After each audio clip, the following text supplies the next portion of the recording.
নতুন কোনো জিনিস ট্রাই করতে ভালোই লাগে। ফার্স্ট টাইম প্রেশার কুকারে ভাত রান্না করলাম। আমার জুই কি পড়াশোনা করে না। আসসালামু আলাইকুম, শুভ সকাল।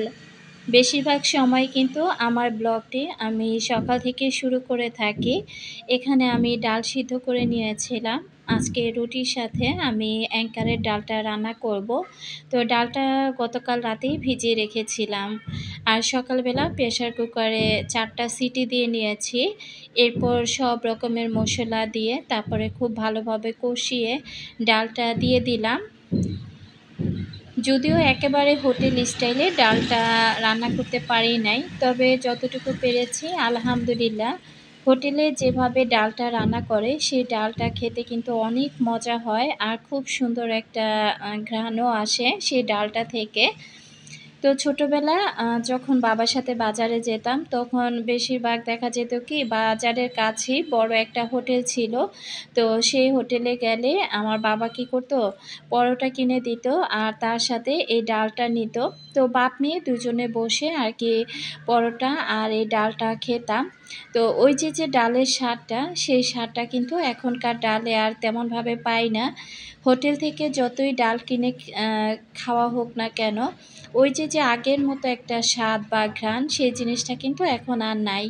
আসলে সময়ের সাথে সাথে সব কিছুরই কিন্তু অনেকটা পরিবর্তন এসেছে। আমি কিন্তু ঠিক সেভাবেই ইউটিউব দেখে দেখে রান্না করার চেষ্টা করেছি, তবে মজা হয়েছে। কিন্তু ওই যে ছোটোবেলার যে মজাটা ডালের মধ্যে পেয়েছিলাম, এখন আর সেই মজাটা কিন্তু এই ডালের মধ্যে পাই না। তো যাই হোক, আসলে ডাল রান্না করতে গিয়ে সকাল সকাল অনেকগুলো কথা মনে পড়ে গেল।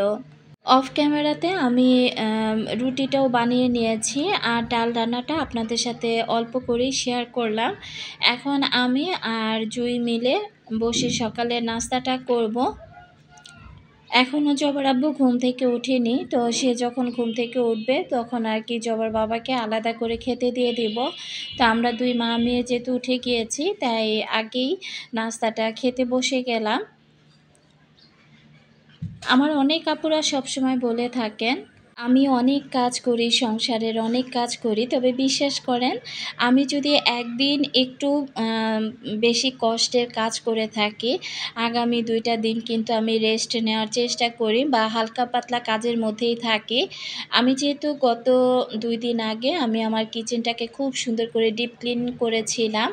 তো সেখানে আমার অনেক ভালোবাসার আপুরা আমাকে কমেন্ট করেছেন যে আপু তুমি এত কাজ কিভাবে করতে পারো, আর কাজের প্রতি এত এনার্জি কোথা থেকে পাও। তো সত্যি কথা বলতে কি, মাঝে মাঝে যখন সব কিছু এলোমেলো দেখি না, তখন কাজের প্রতি কিন্তু আমার এনার্জি অলরেডি এমনিতেই চলে আসে। তো কিচেনটা ঠিকই পরিষ্কার করেছি, ভেবেছিলাম তারপরের দিন আমি একটু আরাম আয়েশ করে কাটাবো। তো আমার বড় মামি যেহেতু চলে এসেছে, তো মামির জন্য কিন্তু আবার তাড়াতাড়ি করে ঘর দুয়ার গুছিয়ে সেদিনে রান্নাবান্নাগুলো করেছিলাম। তো মামি আসলে তার বড় মেয়ের বাসাতেই আছে। তো মাঝে মাঝে আর কি মামি আসা যাওয়া করবে আমার বাসায়। তো এদিক থেকে আমি এখন এই যে রান্নাটা বসিয়ে দিচ্ছি আর অফ ক্যামেরাতে কিন্তু আজকে ঘর দুয়ারের কাজগুলো আমি গুছিয়ে নিয়েছি। প্রতিদিন আসলে ওই বিছানা ঝাড়া, সোফা ঝাড়া, ঘর ঝাড়ু দেওয়া এগুলো শেয়ার করতেও ভালো লাগে না। তাই আজকে রান্নাবান্নার মধ্যেই ভিডিওটি সীমাবদ্ধ রেখেছি। আর টুকটাক কাজ তো তার সাথে আছেই। সকালবেলা একবার চিন্তা করেছিলাম আমার যে গাছপালাগুলো আছে সেই গাছপালাগুলো আমি একটু আর কি দেখবো বা পানি ঠানি দিব। তো এর মধ্যে দেখলাম যে জুঁই গাছের মধ্যে পানি দিয়ে দিয়েছে। তো কিছু কিছু গাছ একেবারে ছায়াযুক্ত জায়গাতে আছে, গাছগুলো ভালো করে রোদ না পেলে ওইভাবে ফুল আসবে না। তো ভাবছি যে কিছু টব আর কি এদিক থেকে সেদিক করে দিব। তো রান্নাটা যেহেতু বসিয়ে দিয়েছি, আগে রান্নাটা করি। আর রান্নাটাও কিন্তু ঝটপটই হয়ে যাবে যেহেতু সব কাটাকাটি করাই আছে। তো আজকে আমি আলু বেগুন দিয়ে আর তার সাথে আরেকটা সবজি আর কি নিয়েছি, পটল। তো ওইটা দিয়ে আমি ছোট চিংড়ি মাছ রান্না করব। ভিডিওর শুরুতে আমার সকল প্রিয় আপু ভাইয়া আঙ্কেল আন্টিদেরকে রিকোয়েস্ট করব যারা ভিডিওটি ক্লিক করেছেন এখনও পর্যন্ত একটি লাইক দেননি, প্লিজ একটি লাইক দিয়ে ভিডিওটি কন্টিনিউ করবেন। আর যারা আজই আমার চ্যানেলে প্রথম ভিজিট করেছেন, যদি লাইফস্টাইল ব্লগ দেখতে আপনি ভালোবাসেন, চাইলে আমার চ্যানেলটি সাবস্ক্রাইব করে আমার পাশে থেকে যেতে পারেন। তো এদিক থেকে একটু চিংড়ি মাছটা দিয়ে দিলাম। আমার বড় মামিকে দেখে আমার অনেক আপুরা খুব সুন্দর সুন্দর কমেন্ট করেছেন যে আপু আমার বড় মামা যখন মারা গিয়েছিল সেই ভিডিওটাও আমি শেয়ার করেছিলাম। তো সেখানে দেখলাম আমার বড় মামার জন্য আর মামির জন্য আপনারা সবাই দোয়া রেখেছেন। তো আপনাদের সবাইকে অসংখ্য ধন্যবাদ জানাচ্ছি। আর হাত মোছার যে টাওয়ালটা ছিল সেটা এই তো আমি আমার যে কিচেন র্যাকটা আছে ওটার পাশে আমি রেখে দিলাম। ওটা যেহেতু ধোয়া হয়েছিল শুকিয়ে গিয়েছে, রান্না করতে গিয়ে আসলে কিন্তু বারবার হাতটা মুছতে হয়। তো আমি হাত না মুছে ভেজা হাতে আসলে এটা সেটা ধরলে না মনে হয় যে সব কিছু কেমন নোংরা হয়ে যায়। তো এই তো আমার তরকারি রান্নাটা হয়ে গিয়েছে। এখন আমি ঢেঁড়স ভাজি করব। যাই হোক, আমার কোনো একজন আপু আমাকে কমেন্ট করেছিল, আসলে আমি যেহেতু লাইফস্টাইল ব্লগ শেয়ার করি, তো সবসময় জুঁইকে যেহেতু আপনারা বাসায় দেখতে পান বা অনেক আপুরাই সবসময় দেখতে পান যে জুঁই আমার সাথে কোনো না কোনো কাজে আমাকে হেল্প করছে। তো আমাকে একজন আপু কমেন্ট করেছিল যে আপু কিছু মনে করবেন না, জুঁই কি স্কুলে যায় না? তো আসলে এই মুহূর্তে আপুর আইডির নামটা আমি ভুলে গিয়েছি। না আপু, জুঁই বর্তমানে স্কুলে যাচ্ছে না। তবে যাচ্ছে না দেখে যে জুঁইয়ের পড়াশোনাটা বন্ধ আছে সেটা না, বাসায় টিচার রাখা হয়েছে। তো টিচারের কাছে কিন্তু জুঁই পড়তেছে। আর সত্যি কথা বলতে যে জবার আব্বুর জবটা যখন চলে যায়, এরপর কিন্তু জবার পিছনে আমাদের বড় অঙ্কের একটা খরচ হয়ে যায়। আসলে আমরা যারা মধ্যবিত্ত আছি, তো দেখা যায় কি যে আমাদের কিন্তু পুরো একটা আম চাকরিজীবী আমাদের ঘরে যে কর্তা আছেন, তো তার উপরে কিন্তু সবকিছু ডিপেন্ড করে। তো এর মাঝখানে যেহেতু জবার আব্বু দীর্ঘদিন চাকরি ছিল না, তো ৮-৯ মাস পর যাও একটা জব হয়েছিল, সেটা ৩ মাস করার পর সেখান থেকেও কিন্তু জবটা অলরেডি চলে গিয়েছে বলতে সেখানে যেহেতু কাজকর্ম নাই বা লোকজন অনেক ছাঁটাই করা হয়েছে, লাইন বন্ধ হয়ে গিয়েছে। তো সেখান থেকে আর কি জবার আব্বু রিজাইনটা দিয়েছে।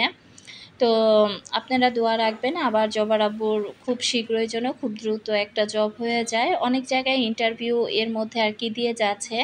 আর এর মধ্যে জুঁই যে স্কুলটাতে পড়াশোনা করতো সেই স্কুলটা কিন্তু কোনো সরকারের আওতাধীন ছিল না। এই কারণে কিন্তু আমি আরও জুঁইকে সেখান থেকে সরিয়ে ফেলেছি যে শুধু শুধু মাসে এতগুলো টাকা অপচয় করার কোনো মানেই হয় না। তো সামনে যেহেতু জানুয়ারি আসছে, আমার চিন্তা ভাবনা আছে যে জুঁইকে ভালো একটা স্কুলে দেওয়ার জন্য। তবে বাসায় মাস্টার রাখা হয়েছে। জুঁই যেহেতু এবার ক্লাস 7-এ ছিল, তো চিন্তা করেছি যেহেতু এবছর স্কুলটা বাদই গিয়েছে, তো আগামী বছর জুঁইকে আবার আমরা ক্লাস 7-এই রাখবো। তো আশা করছি আপু উত্তরটা পেয়ে গিয়েছেন। আর কথা বলতে বলতে কিন্তু আমার রান্না শেষ। আজকে কিন্তু আমি প্রেশার কুকারে ভাত রান্না করছি। আর রান্না করার সময় এই ইউনিফর্মটা আমি পরে নেই, না হলে দেখা যায় তেল ঝোল ছিটে আমার একদম জামা কাপড়ের 12টা বেজে যায়। তো আমি কিন্তু খিচুড়ি রান্না করি যেভাবে, ঠিক সেভাবেই আমি 3টা সিটি দিয়ে নিয়েছি। এটা যেহেতু নাজিরশাহী চালের ভাত ছিল, তবে এই প্রেশার কুকারে ফার্স্ট টাইম আমি ভাত রান্না করলাম আর কি গ্যাসের একটু সাশ্রয় করার জন্য। ভাত রান্না করতে গিয়ে একদম ভাতের মার উপরে উঠে আমার চুলার কিন্তু 12টা বেজে গিয়েছিল। আর দেখলাম হালকা হালকা পানি আছে, তো এটা আবার জালটা ধরিয়ে আমি পানিটা শুকিয়ে নেব। অফ ক্যামেরাতে কিন্তু এই মারগুলো উপচে পড়েছিল যে, সেগুলো আমি অফ ক্যামেরাতে মুছে নিয়েছি। এই ফার্স্ট টাইম আমি প্রেশার কুকারে ভাত রান্না করলাম। অনেক আপুদেরকে দেখি প্রেশার কুকারে ভাত রান্না করতে, আবার পোলাও রান্না করতে। তো আমি কখনো পোলাও বা খিচুড়ি ভাত রান্না করি নাই। তবে খিচুড়িটা আমি অনেকবার রান্না করেছি। আর খিচুড়িটা কিন্তু খুব সুন্দর হয়। তবে ভাতটা রান্না করার পর দেখলাম যে প্রেশার কুকারের চারপাশে একদম ভাতটা লেগে গিয়েছে। তো অনেকগুলো ভাত আর কি দেখা যায় আমি কুড়িয়ে কুড়িয়ে উঠিয়ে নিয়েছি। এরপর যতগুলো ভাত ফালানো গিয়েছে আমার কিন্তু খুব মায়া লেগেছে। পরে চিন্তা করেছি যে না, এটা যদি দেখা যায় অ্যালুমিনিয়ামের না হয়ে এটা যদি কি বলে নন স্টিকের হতো, তাহলে হয়তো বা ভাতটা লেগে যেত না। তো দেখেন কতগুলো ভাত তলানিতে লেগে আছে। তো যাই হোক, এই ফার্স্ট টাইম রান্না করলাম, তারপরেও যে পারফেক্টভাবে ভাতটা রান্না করতে পেরেছি আলহামদুলিল্লাহ। এখন চুলাটা আমি চারপাশ থেকে খুব সুন্দর করে পরিষ্কার করে নিব।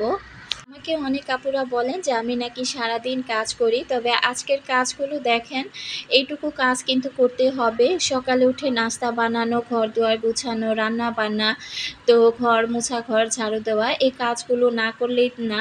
তবে আমি ডিপ ক্লিনের কাজগুলো কিন্তু প্রতিদিন ওইভাবে করি না, দেখা যায় মাসে 2 মাসে 3 মাসে একবার করে থাকি। তবে কিচেনটাকে খুব সুন্দর করে ডিপ ক্লিন করতে পেরেছি, এটা আমার কাছে খুবই ভালো লেগেছে। তো চুলার চারপাশটাও আমি একটু সাবানের গুঁড়া দিয়ে কাপড়টার মধ্যে মুছে পরিষ্কার করে নিলাম। ইসলাম আইডি থেকে আপু কমেন্ট করেছিল, বিরিয়ানি রান্না করলে ঠান্ডা পানি দিলা কেন? তুমি না কেতলি আনছো, ওইটা পানি গরম করে দিবা, এটা গ্যাসও কম লাগবে আর রান্নাটাও তাড়াতাড়ি হবে। তো আপু, আমি না ওই কেতলিটা আনার পর আসলে আমি কারেন্টের লাইনের অপশনটা এখনও ঠিক করতে পারি নাই, এই কারণে কিন্তু কেতলিটাও আমি ব্যবহার করতে পারছি না। আসলে একটু তার বাড়তি করে আমাকে একটা মাল্টিপ্লাকের মতো আর কি বানিয়ে আনতে হবে এরপর। আর কেতলির তারটা যেহেতু একেবারে ছোট, তো যেখানে লাইন করা আছে আমার কিচেনে ওই পর্যন্তও কিন্তু ওটা আর কি তারটা দেখা যায় নাগর পায় না। তো এই কারণে কিন্তু দেখা যায় আমি কেতলিটা ব্যবহার করতে পারতেছি না। তো দেখি আগে একটা মাল্টিপ্লাক বানিয়ে আনি, তারপর আর কি আমি ওটা ব্যবহার করব। আর এই যে খাবার সোডা শেষ হয়ে গিয়েছিল, এই খাবার সোডাটা অনেক দিন আগে আমি কিনে নিয়ে আসছিলাম। তো যেহেতু এখন শেষ হয়ে গিয়েছে, তাই আবার কিছু খাবার সোডা রিফিল করে নিলাম, আর বাকিটুকু আমি এটা নর্মাল ফ্রিজে আর কি রেখে দিব। অফ ক্যামেরাতে কিন্তু আমি ঘর দুয়ার সব কিছু পরিষ্কার পরিচ্ছন্ন করে নিয়েছি। একটা পরিষ্কার পরিচ্ছন্ন ঘর বাড়ি, এটা যে মনে কতটা প্রশান্তি দেয় সেটা আসলে যারা থাকে তারাই বোঝে, বা এটা কাউকে বলে বোঝানোর মতো নয়। এখানে কিন্তু জুই আমাকে হেল্প করছে, যে গাছগুলো রোদ পায় না সেই গাছগুলো আমি একটু ছায়াযুক্ত স্থানে ছিল সেখান থেকে এনে তারপর আমি যেখানে ভালো করে রোদ পাই সেখানে আবার রেখে দিলাম। তো পরবর্তীতে যদি ভালো না লাগে আমি আবার এখান থেকে চেঞ্জ করে ফেলবো।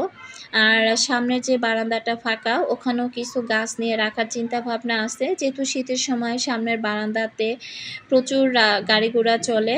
আর দেখা যায় কি, থাই গ্লাসটা খোলা থাকলে প্রচুর পরিমাণে ধুলাবালি আসে, তবে গাছপালা দিয়ে যদি ভর্তি রাখা যায় তাহলে ধুলার পরিমাণটা কম আসবে। তো সব গাছ নিব না, 2-3টা গাছ নিয়ে সামনের বারান্দাতে আর কি রেখে দিব। আজকে আমার আপুরা দেখতে পেলেন যে আমি কত কম কাজ করেছি। আর এই যে দেখেন আমার প্রত্যেকটা গাছ এত সুন্দর হয়ে উঠেছে মাশাআল্লাহ। এই বারান্দাটার মধ্যে সকাল একদম 6টা থেকে 10টার মতো এই টাইমটুকু আর কি রোদ থাকে। আর দেখেন বেলি ফুল গাছে কতগুলো বেলি ফুল এসেছে। তো ঠিকঠাক মতো পানি দিলে গাছে কিন্তু ফুলের দেখা এমনিতেই পাওয়া যায়।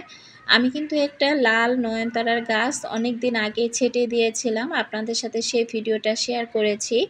তো গাছের ডালপালা ছেটে দিলে কি হয় দেখেন, যে কোনো গাছের ডালপালা আপনি যত ছেটে দিবেন সেখান থেকে নতুন নতুন কুশি বের হবে, আর নতুন নতুন ফুলও পাবেন। আর ফুলগুলো কিন্তু আকারে বেশ বড় বড় হবে। এই যে সেই নয়নতারা গাছটা দেখেন কত নতুন নতুন পাতা বের হয়েছে, নতুন নতুন আবার ডালপালা বের হয়েছে, আর ফুলের সাইজগুলো কিন্তু আগের থেকে অনেকটা বড় বড় হয়েছে। এই ফুলের কালারটা দেখার পর আমার অনেক আপুরা বলেছিলেন যে এই লাল ফুলটা কখনো নাকি দেখেন নাই। এটা শীতের সময় আমি নার্সারি থেকে কিনে নিয়ে আসছিলাম। তবে এই ফুলের জাতটা এত ভালো পড়েছে, যত বৃষ্টি রোদ হোক না কেন ফুলগুলো এখনও খুব সুন্দর আছে, বা গাছটাও মরে যায় নাই। এরপর বিকেলবেলা আমি আজকে নুডলস রান্না করতে ঝামেলা হয় নাই। আমি আরও 3-4 দিন আগে নুডলসটা সিদ্ধ করে তারপরে একটু সয়াবিন তেল দিয়ে মাখিয়ে এটা নর্মাল ফ্রিজে রেখে দিয়েছিলাম বক্সে করে। তো সব রকমের সবজি দিয়ে সিদ্ধ করেছিলাম, আর পরে একটু তেল দিয়ে মাখিয়ে রাখার কারণে কিন্তু নুডলসটা মাশাআল্লাহ ভালো আছে। আজকে শুধু ঝটপট করে রান্না করে নিয়েছি। এই নুডলসটা খেতে আমার সত্যি খুব ভালো লাগে। তো শুধু এই নুডলস না, আরও কয়েকটা নুডলস আছে যে নুডলসগুলো আমাদের ঘরে সবাই খুব পছন্দ করে। এক প্লেটে নিয়ে নিয়েছি, 3 মা আমি একসাথে খাবো। আর এই তো সন্ধ্যার চা খেয়ে আপনাদের কাছ থেকে বিদায় নিলাম। আল্লাহ হাফিজ, আসসালামু আলাইকুম। সবাই আমাদের জন্য দোয়া রাখবেন।